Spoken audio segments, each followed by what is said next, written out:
കഴിഞ്ഞ ദിവസം നമ്മുടെ മഞ്ചേരി കോടതിയിൽ ഒരു സംഭവം ഉണ്ടായി. 2022 റോട്ടിൽ ഈ വാഹനങ്ങൾ ഹോണടിച്ചതൊക്കെയുമായിട്ട് ബന്ധപ്പെട്ട് ഒരു തർക്കത്തിൻ്റെ ഇടയ്ക്ക് 3 ചെറുപ്പക്കാര് മഞ്ചേരി നഗരസഭാ കൗൺസിലറായിരുന്ന അബ്ദുൽ ജലീൽ എന്നയാളെ ആക്രമിച്ചിരുന്നു. പിന്നീട് അദ്ദേഹം ആശുപത്രിയിൽ വെച്ച് മരണപ്പെട്ടു. അതൊരു കൊലപാതക കേസായിട്ട് മാറി. ആ കേസിൽ വളരെ പെട്ടെന്ന് വിധി പുറപ്പെടുവിക്കണമെന്ന് ഹൈക്കോടതിയുടെ ഉത്തരവൊക്കെ ഉണ്ടായിരുന്നു. അപ്പോൾ അതുമായി ബന്ധപ്പെട്ട് വിധി പുറപ്പെടുവിക്കാനാണ് കഴിഞ്ഞ ദിവസം മഞ്ചേരി കോടതി ചേർന്നത്.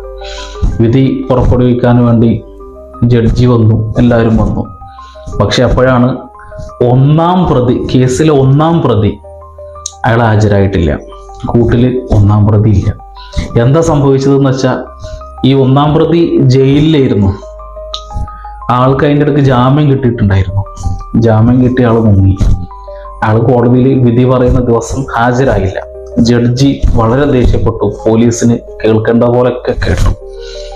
അതേപോലെ ഈ ജാമ്യം ലഭിച്ച ആളുണ്ടല്ലോ, അയാൾക്ക് ജാമ്യക്കാരായി നിന്ന ആളുകൾക്ക് കോടതി ശിക്ഷ വിധിച്ചു. 1 ലക്ഷം രൂപ വെച്ച് കോടതിയിൽ കെട്ടിവെക്കാനൊക്കെ പറഞ്ഞ് പോലീസ് 2-3 ദിവസം പരക്കം പാഞ്ഞു. നമ്മുടെ ജില്ലയിലാണ് പരക്കം പാഞ്ഞു. 3 ദിവസത്തിന്റെ ശേഷമാണ് ആ പ്രതിനെ പിന്നെ പിടികിട്ടിയത്. കഴിഞ്ഞ ദിവസം ആ പ്രതിയടക്കമുള്ള 3 പ്രതികൾക്ക് ജീവപര്യന്തം തടവ് കോടതി വിധിച്ചു.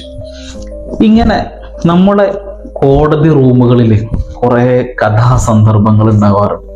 ചിലപ്പോൾ നമ്മളെ ചിരിപ്പിക്കുന്ന കഥകളായിരിക്കും, ചിലപ്പോൾ നമ്മളെ കരയിക്കും, ചിലപ്പോൾ നമുക്ക് ഒരു വികാരവും വരാത്ത തരത്തിലുള്ള കഥകളായിരിക്കും. അങ്ങനെ സമ്മിശ്രമായ പല ജീവിതാനുഭവങ്ങളിൽ ഉള്ള കഥകൾ, സംഭവങ്ങൾ നമുക്ക് ഗ്രഹിക്കാൻ പറ്റുന്ന സ്ഥലങ്ങളാണ് ഈ കോടതി മുറികൾ.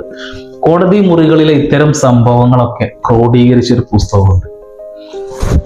കോടതിയിൽ പറയാൻ പാടില്ലാത്തത് എന്നാണ് ആ പുസ്തകത്തിന്റെ പേര്. RP രമേശൻ എഴുതിയ പുസ്തകമാണ്. പയ്യന്നൂരിലെ ഫോറസ്റ്റ് ബുക്സ് ആണ് ഈ പുസ്തകം പ്രസിദ്ധീകരിച്ചിട്ടുള്ളത്.